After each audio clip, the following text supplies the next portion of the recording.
তো আজকে এইদিকে দুপুরের মেনু আজকে হইছে বৃহস্পতিবার।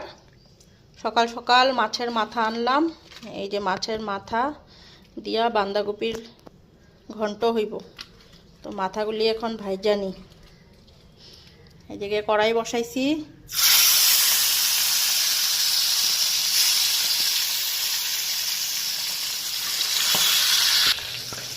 এদিকে বাঁধাকপির ঘন্ট বসাইছি। এই যে দেখো,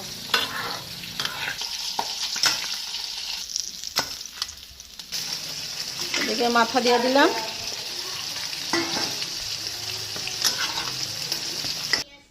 দেখো দাদা ভাই কি আরাম করছে, ঠান ঠান কইরা, বেশ ভালো। আমার চ্যানেলের এখানে অ্যাকাউন্টটা পয়সা রেখে গেছে, আমি সেই চ্যানেলটা দেখি। ও আচ্ছা।